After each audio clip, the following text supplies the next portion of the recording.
Hello everyone, this is Professor Casey. Welcome back. Today we're discussing Chapter 4 from David Emory Shi's America, A Narrative History. Okay. For those of you who are my students, this is the last chapter of our first unit. Okay, so each unit has 4 chapters. This particular chapter deals with armed conflicts that begin and end in the colonies. Okay, and we've discussed a few minor ones already, specifically ones concerning colonists and Native Americans. Okay, kind of the clash of different cultures that we've already seen so far.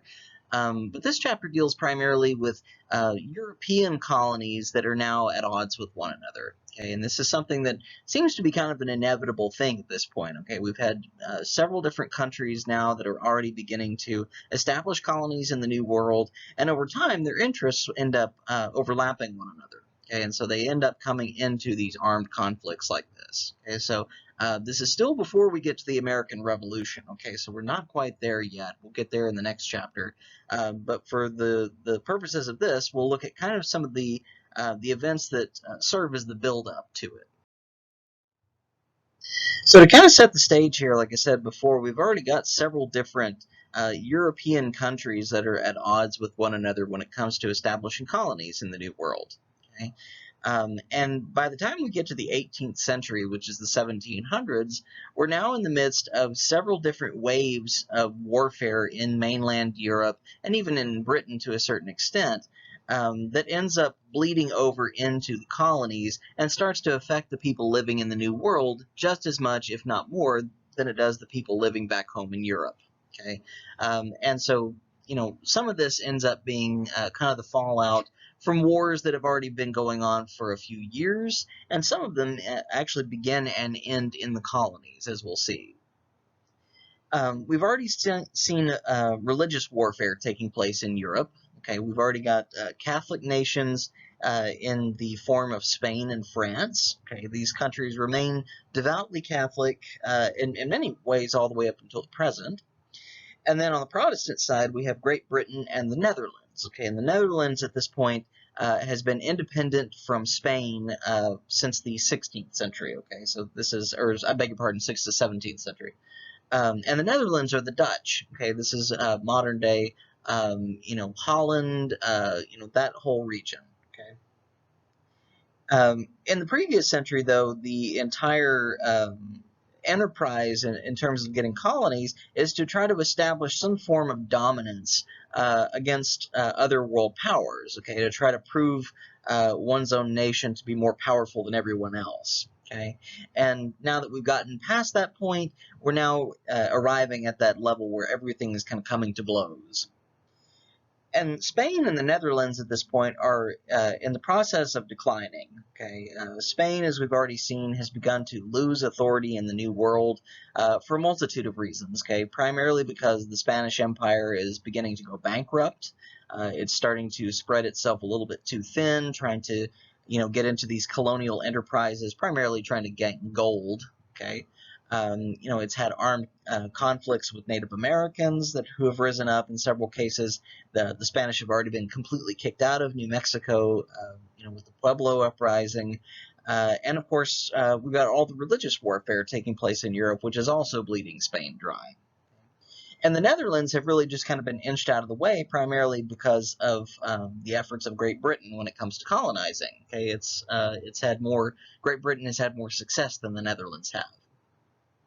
And so now that we get into the 18th century, we start to see the reemergence of the age-old conflict between France and Britain once again.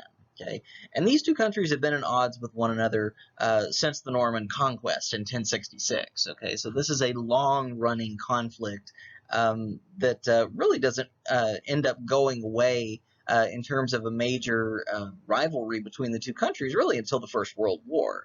So this is a long-standing thing, right? Lasts for the better part of 900 years. Great Britain at this point begins to really tighten the hold on its colonies. Okay, it tries to double down on laws and order and so forth to try to maintain control of everything. Okay, because the colonies is where a lot of the money is coming from. Okay, so all the money that's being spent on religious warfare and so forth in Europe, a lot of the funding for it is coming from the colonies. Okay, and when the colonies step out of line, Great Britain ends up suffering. And of course, the colonists are stepping out of line. Okay, they are beginning to rebel against a lot of the laws that are being handed down from the motherland, right, from Great Britain. They're beginning to rebel quite a bit, and there's even talk of revolution, on the horizon. Okay, and this is something that seems like it could be an inevitability as well, because the colonists are used to a certain amount of autonomy by this point. Okay, it takes several months for any kind of news to reach them from Great Britain, and when the news does come, it's typically not the news that they're expecting. Now, when it comes to the French, okay, the French have got their own little enterprise building at this point.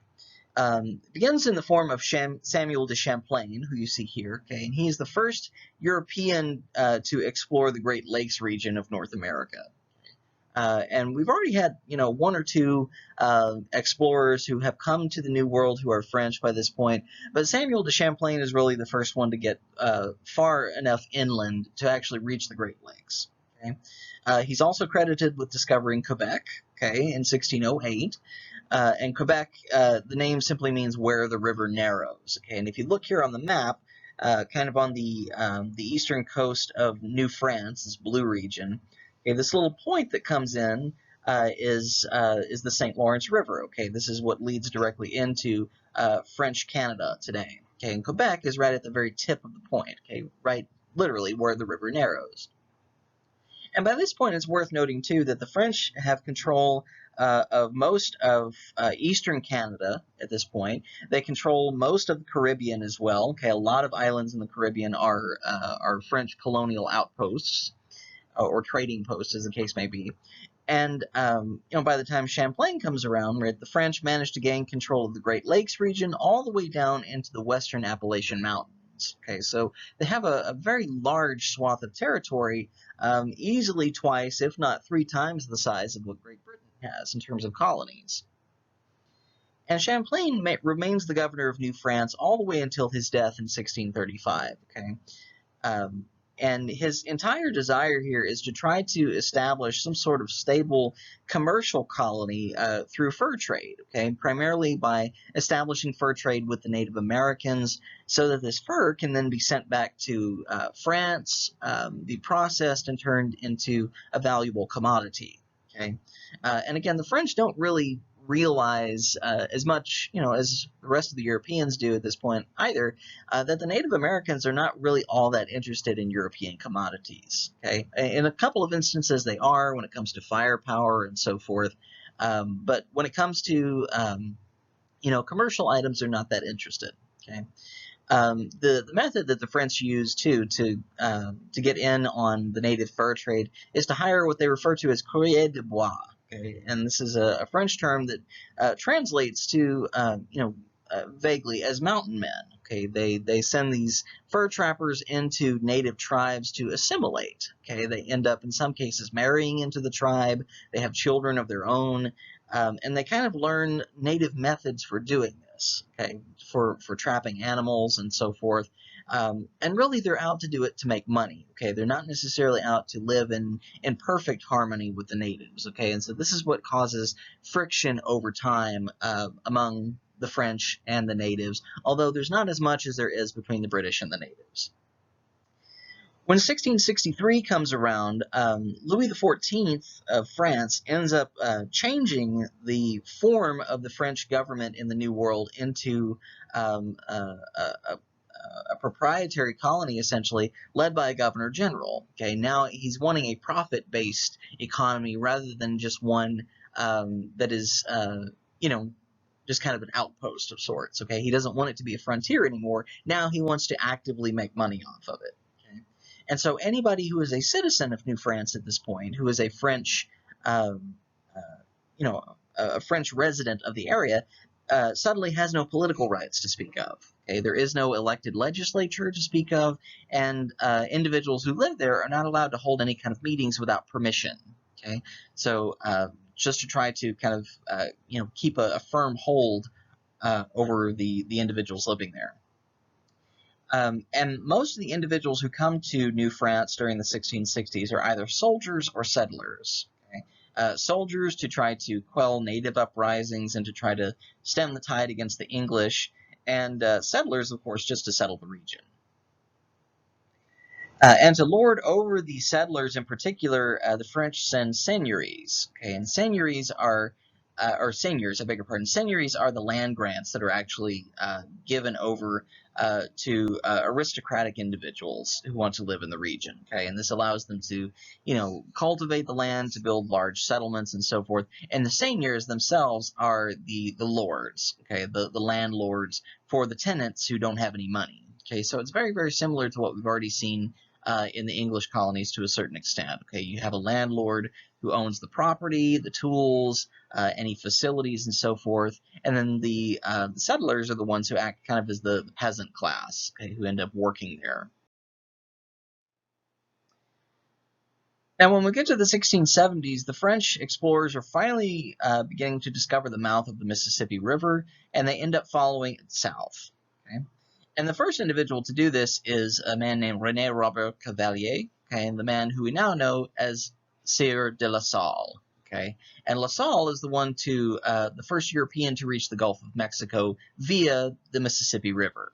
Okay, he ends up naming the Ohio and Mississippi River valleys after Louis XIV, which we now know as Louisiana. And by 1699, we have the establishment of the Louisiana Territory and the settlement of it. Okay, so just to kind of give you an idea here on the map of kind of where each of the colonies butt up against one another, New France is really starting to gain a massive amount of control over North America now. Okay, the Spanish still have control over New Spain, which includes Florida, a lot of the islands in the Gulf, okay, all the way down into Cuba. And of course, all of Mexico. Okay, and so New France ends up controlling a greater portion of what is now the American Midwest, all the way up into the region into Canada. Jean-Baptiste Le Moyne ends up establishing New Orleans. There he is. And he is nicknamed the father of New Orleans for this. He ends up serving until his death as the kind of the governor of New Orleans. And one's really major strategic advantage that the French have at this point that the other colonies don't have is they have access to just about all of the major inland rivers in North America. Okay, primarily when it comes to the Mississippi River. Okay, and this grants them a major advantage because it allows them to send supplies and trade down the river into Illinois, into Indiana and the Iowa regions, and allows them to basically settle the entire Ohio River Valley all the way down into modern-day Louisiana as we know it as the state. Okay, so and it provides a buffer as well. Okay, so even if the British do manage to get across the Appalachian Mountains, which is kind of acting as their buffer zone at this point, they still would have to cross a river as well. Now, to give you an idea of what the British colonial system looks like and how it operates, each one of the colonial governments is headed by an individual known as a governor or a proprietor. Okay, they both essentially mean the same thing here. And the governor basically is allowed to appoint or remove any individual, right, in the region. Okay, they do it by their own authority, right, given to them by the British government. They're able to command militia and grant pardons. And each of the British colonies has its own elected legislature as well. And then the legislature and the colonial governor sometimes end up coming into odds with one another, okay, in certain regards. The lower houses of these elected legislatures kind of translate into what we now know as the House of Representatives. Okay, individuals there are chosen by a popular vote, and they typically represent, local towns and so forth. Right, you might have a really important individual from a certain area who ends up being elected to this legislature. They end up controlling local budgets. They end up passing laws and regulations. And they exercise a certain amount of influence over the governor. Okay, the governor, in some cases, ends up trying to gain too much power for himself and ends up, coming under fire from the legislature. And sometimes it's vice versa. Now, the English Civil War, which we've already discussed at length, right, when it comes to, the execution of Charles I, the establishment of Oliver Cromwell as the Lord Protector of England. Once the Civil War in England breaks out, this ends up reducing a lot of the money that is sent to the colonies, okay, because most of the money that would be sent to the colonies is now being, spent on the war itself in England, okay. And so the individuals who are living in the colonies at this point are really left with a certain amount of confusion. They don't know really what the English government, what the crown wants of them. They don't really know, is there a crown anymore now that we have Oliver Cromwell in place? How is the future of the colonies going to look now that the entire government of England has changed? And so, of course, you have sectarian rifts in the colonies with divided loyalties, just like you have in England. Oliver Cromwell, in particular, ends up embracing what we call mercantilism. Okay? And this is when you have a government owned and government funded form of trade. Okay? The government basically takes control of any kind of important business that exists. Okay? So private enterprise doesn't really exist at this point. Okay?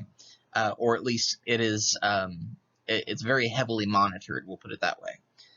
So major businesses are regulated, they're taxed, or sometimes they're even just subsidized by the government, okay? And government subsidy just means that the government is giving a certain amount of money paying for these businesses to operate, okay? And anybody who's a skilled worker is not allowed to leave the country, okay? So if you are a skilled worker and you live in England, chances are you're not allowed to make it to the New World, okay? Because you're deemed too important. And the importance of colonies to an imperial format is something that we see going, again, all the way up until we get to the 20th century in many ways. Okay, they end up providing a lot of wealth to the center of the imperial power. Okay, so if it's England that has colonies, a lot of the wealth comes from its colonies. Okay, a lot of the raw materials that are processed and turned into commodities, a lot of the food and the goods that are sent to Europe end up coming from colonies in many cases. Okay? They also create external markets so that the colonists are able to purchase goods from England or from whatever European nation happens to be. So the money is ends up being kind of a cash flow thing. Okay? And in some cases, it ends up being kind of a refuse dump, for lack of a better term. Okay, Europeans or European nations who are tired of certain individuals causing trouble back home, sometimes they'll just exile them to the colonies. Okay, and this ends up happening in many cases way into, again, the 19th century. Okay, we end up seeing this happen with Australia in particular. Okay, Australia began as a penal colony. Okay, this was basically, it was a prison island where anybody who was a dissident was sent to be housed as a prisoner because they weren't welcome in England anymore.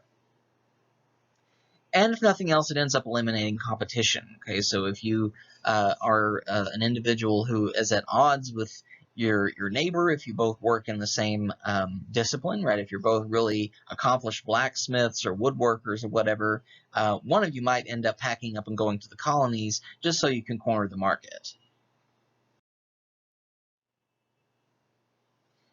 Now, naturally, there is going to be a point where not everyone is going to be happy with what the government does. Okay, this is kind of an inevitable thing at any point in time. But at this point in time, especially once Oliver Cromwell establishes mercantilism, begins to exercise a lot more authority over shipping and so forth, then he begins to pass certain laws like the Navigation Acts. Okay, Navigation Acts say that all ships that are carrying goods to and from the colonies are only allowed to carry them in British ships. Okay, and the major reason for this is because quite often Dutch ships get used for these types of enterprises, and Dutch ships are notorious at this point for being smuggling vessels. Okay, so you might have secret compartments where items are able to be smuggled and so forth, and so people are ending up getting money that is being done under the table, essentially. Okay, so the British don't know that this is happening,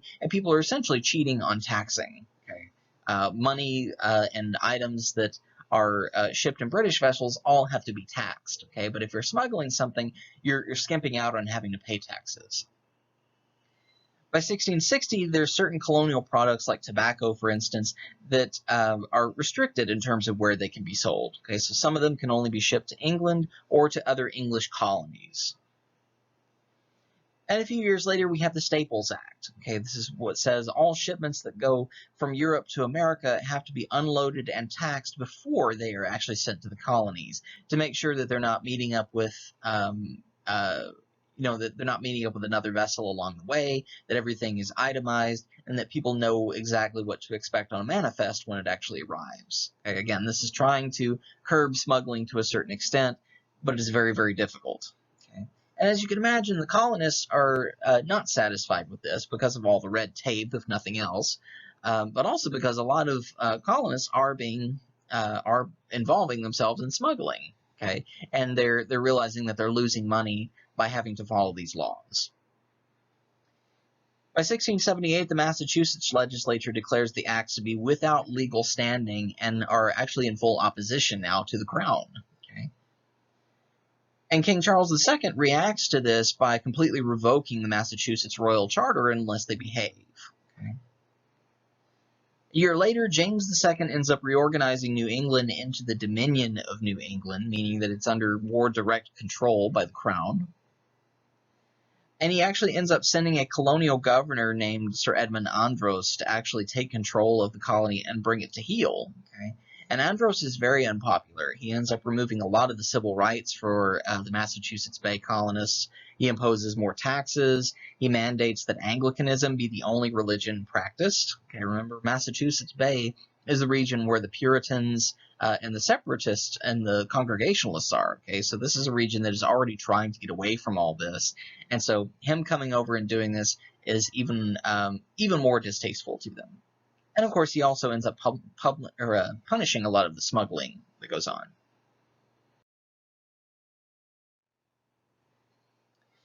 Now, by 1688, the Dominion of New England ends up absorbing several different surrounding colonies, including New York and East and West Jersey, before the two regions are reunited again.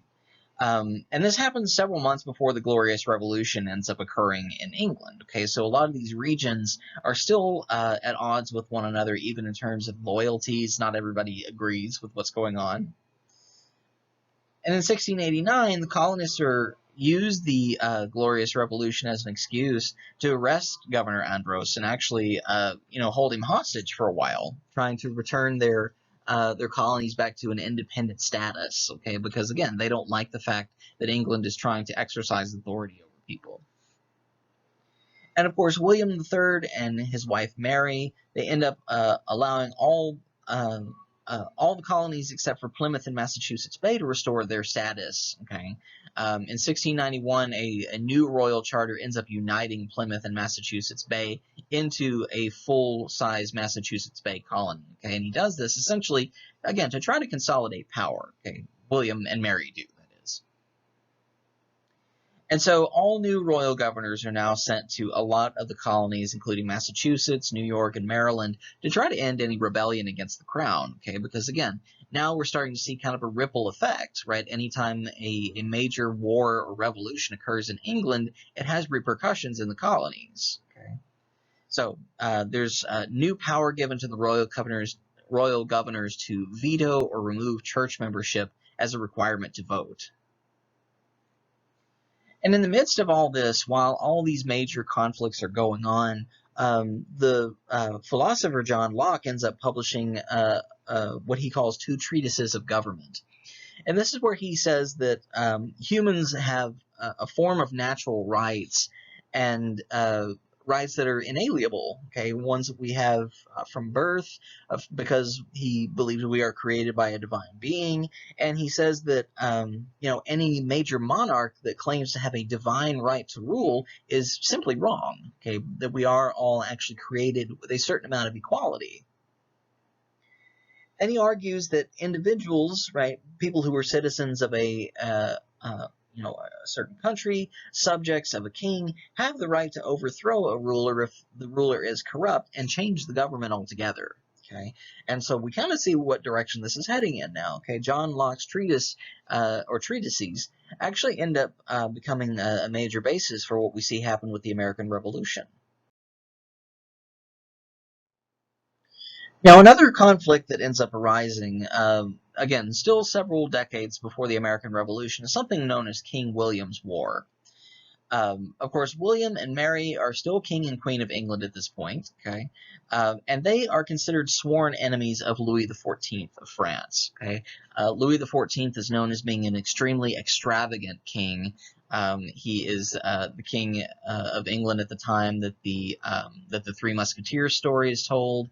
He is known for, these really lavish, extravagant parties, for, just basically flaunting his wealth while his people are starving, okay? So King William's War, something that happens between 1689 and 1697, ends up causing an even greater rift between Britain and France, okay?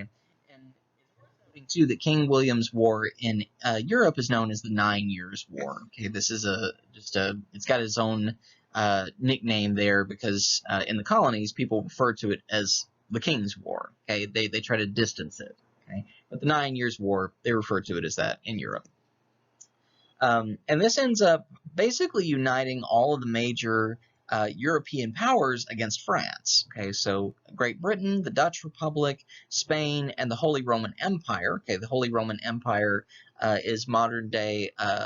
What would it encompass part of Italy and part of Germany? Okay, kind of that whole region in Central Europe, and even Sweden gets involved against France. And Louis XIV wants to expand France's borders into Central Europe, okay, to try to kind of infringe upon the territory of the Holy Roman Empire. And of course, this ends up bleeding over into the colonies like so many other conflicts already have, okay? And so the Massachusetts Bay Colony and the Iroquois League end up uniting against France, okay, because again, we have divided loyalties here. And it ends up resulting, of course, in France losing, okay, because just about everybody is mobilized against them. And Great Britain ends up emerging as the most powerful nation in the world at this point. Okay? It ends up using its colonies as a strategically important battleground because a lot of the conflict is actually fought in the New World. And so all new laws, of course, get passed in the aftermath of this. Okay? We have something called the Act to Prevent Frauds and Abuses. It's exactly what it sounds like. Allows colonial governments to do kind of a search and seizure type routine when it comes to ships. It implements trials for smuggling in Royal Admiralty courts so that individuals are actually punished very quickly. And by this point, the government of England, in terms of the monarchy anyway, is beginning to change as well. Okay, because now we're entering into the period known as the Hanoverian Dynasty. And we've already mentioned this a little bit in a previous chapter, but the Hanoverians are German-born members of the British royal family. Okay, they're distant cousins that end up taking over. Okay, and so George I and George II, who you see here, George II is the one near the bottom here, are much less interested in colonial trade laws, and so they actually end up relaxing a lot of the laws implemented in the colonies. Okay, so they kind of do away with what a lot of their predecessors end up doing. And Robert Walpole, who you see here, is the current Prime Minister of New England, and he ends up allowing what he refers to as salutary neglect of the colonies, okay, to basically let them do whatever it is they need to do in order to allow money to continue to circulate. Okay, so for the colonists, this is a kind of a glorious period, okay, because basically the British Crown is saying, we're not going to bother you too much, you just do kind of your own thing. Okay, it's like having a boss that is very distant, okay, an individual who is not, not micromanaging you. And so now the colonial legislative assemblies start to exercise a greater sense of autonomy, greater sense of self-government. They end up kind of establishing their own forms of government, okay? And this is a good and a bad thing, okay, in several different regards. Good in the sense that this gives the colonists a lot more experience at self-governance, allows them to kind of form their own ways of doing things.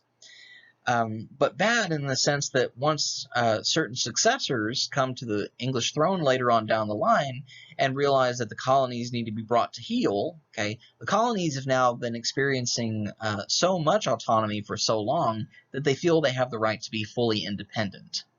So this is kind of the background defining moment here for the colonies moving from a colonial status to an independent status.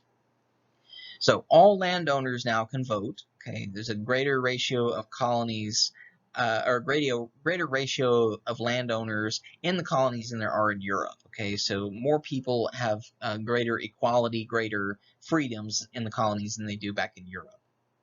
And again, the assemblies themselves end up being very, very influential. Okay, self-government again first becomes more of a habit. Then people start to look at John Locke and other individuals like him who claim that this is a natural right, that people have to govern themselves. Okay, so we're starting to see democracy beginning to flourish a little bit more in the colonial system. Okay, and it's moving further and further away from monarchy. Now, the French and Indian War is considered to be the kind of the major precursor to the American Revolution in terms of an armed conflict. Okay, and this is the biggest colonial conflict that occurs between Great Britain and France before the American Revolution occurs. And it's the first conflict to begin and end in the colonies. Okay, so this is a full-fledged colonial war. And the entire reason that the French and Indian Wars actually fought, it has to do with the possession of the Ohio River Valley, okay, which at this point is still in control of France, okay, and the British realize that this is a very strategic location, okay, and that if the French have control of this for too long, they can end up kind of inching the British out of the way in terms of their influence. So the Ohio River Valley includes the Ohio and Mississippi rivers. It's just south of the Great Lakes region, and it's a very fertile region. Virginia ends up sending 22-year-old Major George Washington to Fort Le Boeuf. Okay, and Fort Le Boeuf is located kind of on the border of the Ohio River Valley. Okay, he's sent there to kind of assess the situation and determine how, if it's possible, the English are going to be able to come into conflict with the French. He comes back several months later to the region with 150 soldiers and several native allies, and they end up building a fort near what is modern-day Pittsburgh. We also have the construction of Fort Duquesne already, okay, and Washington and his soldiers end up ambushing the French at Fort Duquesne here, which is a French fort, and they end up building a small stockade in the area, which is known as Fort Necessity. Okay. Now, the biggest battle that occurs here in the immediate beginning of all this is called the Battle of Great Meadows. Okay, and unfortunately for Washington, this is a major defeat. Okay, he ends up losing about 100 men compared to only 3 French casualties. Okay, so Washington ends up having to return to Virginia in full defeat. Okay, so this is a moment where we start to see that the colonies need to kind of amp up the discipline a little bit here when it comes to coming into conflict with anybody. Okay, up until now, they've been fighting kind of these little minor guerrilla skirmishes with Native Americans and so forth, but when it comes to fighting another major European power, the French clearly have a little bit more strategy in mind.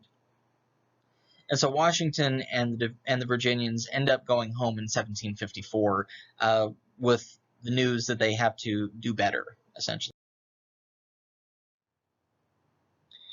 Now, by this point, the British officials end up calling a conference to determine how they are going to be able to fight a major war with France. Okay, because it's evident that they're not able to really meet the demands of war at this point. There are 21 representatives sent from 7 different colonies, and they all meet together in Albany, New York. And among them is Benjamin Franklin, who convinces the colonies to unite as a single unit against France. Okay, and this is a major thing. You see the little political cartoon up here of the snake that's cut into several different regions. Okay, this is Benjamin Franklin's idea to basically say that if we divide ourselves the way that we already are, right? If we divide ourselves when it comes to ideologies, forms of colonial government, when it comes to even religious disputes. He says basically we're going to end up killing ourselves, right? We're fracturing ourselves by doing this. He says if we unite together against a common enemy, right, it gives us common purpose.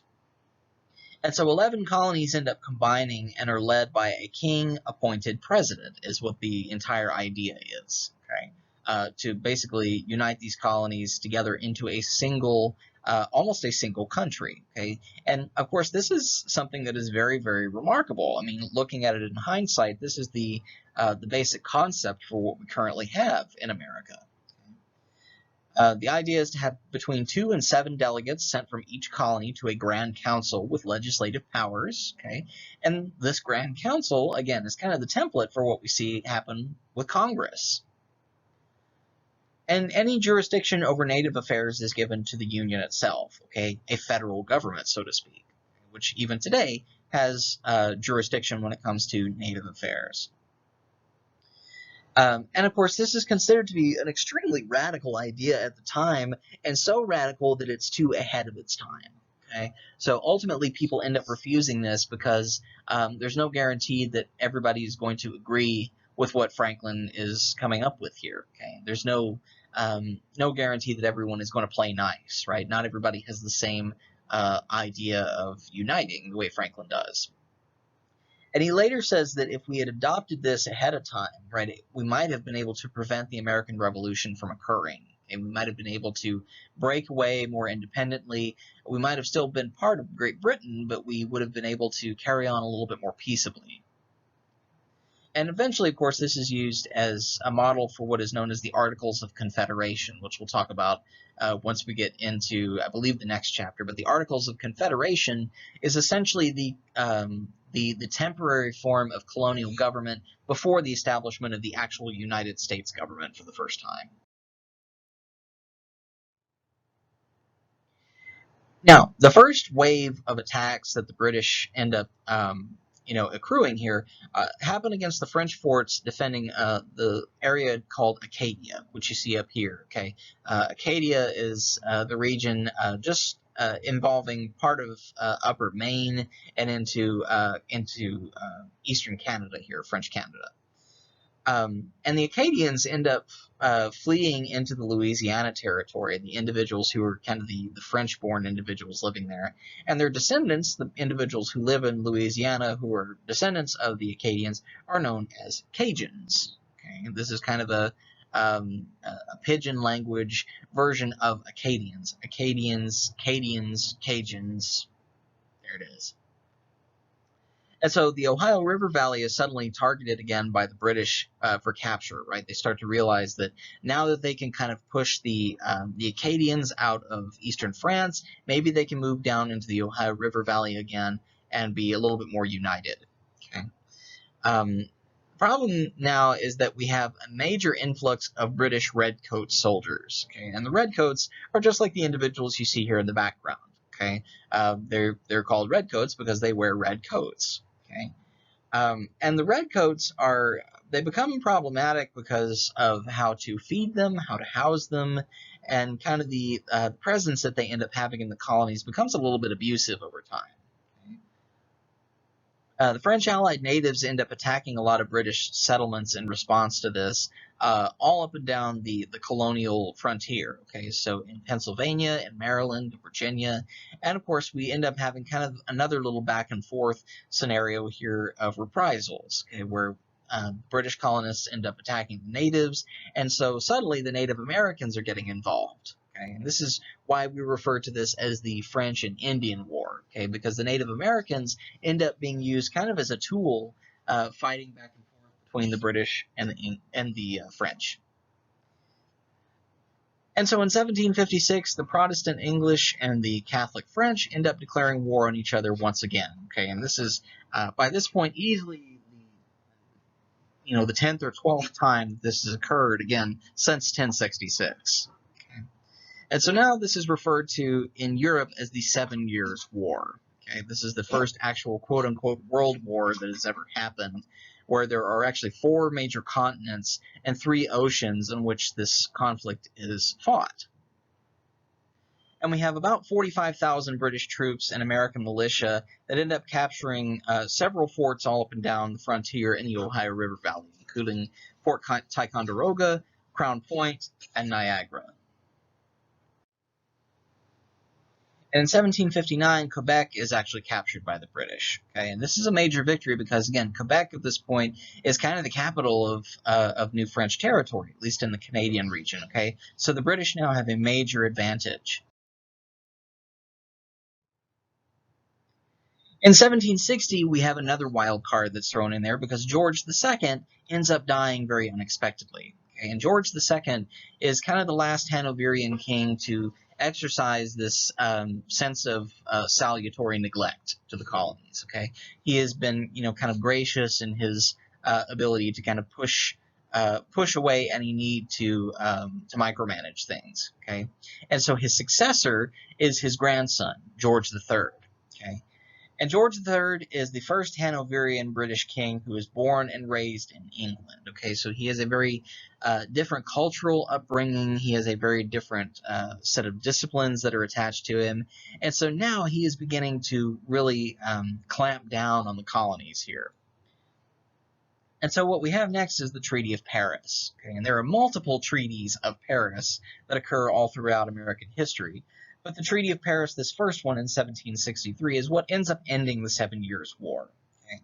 And it transfers all of North American French territory to England and to Spain. Okay? So the French, in essence here, have lost this conflict. And so before the Treaty of Paris, right, we have a situation here where France controls most of, mainland North America, okay, with the exception of the British colonies and this disputed area kind of where the stripes are.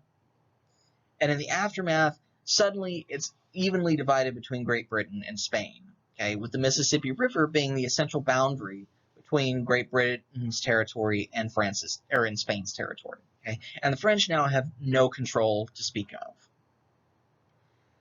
This, of course, though, has a very negative outcome for the British, right? For the British colonists, that is. And it doesn't seem like it would, right? It seems like this would open up more territory for the British to be able to colonize, but it actually allows for further taxation to occur in the colonies because now we have more territory to control, we have more money that needs to be spent, and now we have a new king.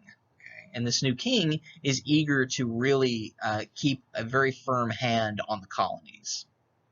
And so the British citizens end up paying 26 times as much in taxes as the colonists do. Okay, so suddenly it becomes a real reality here that George III is going to have to tax the colonies even more. He's going to have to clamp down on control just so that more money can come in. Okay, so we'll talk about that a little bit more once we get into the second half of this chapter.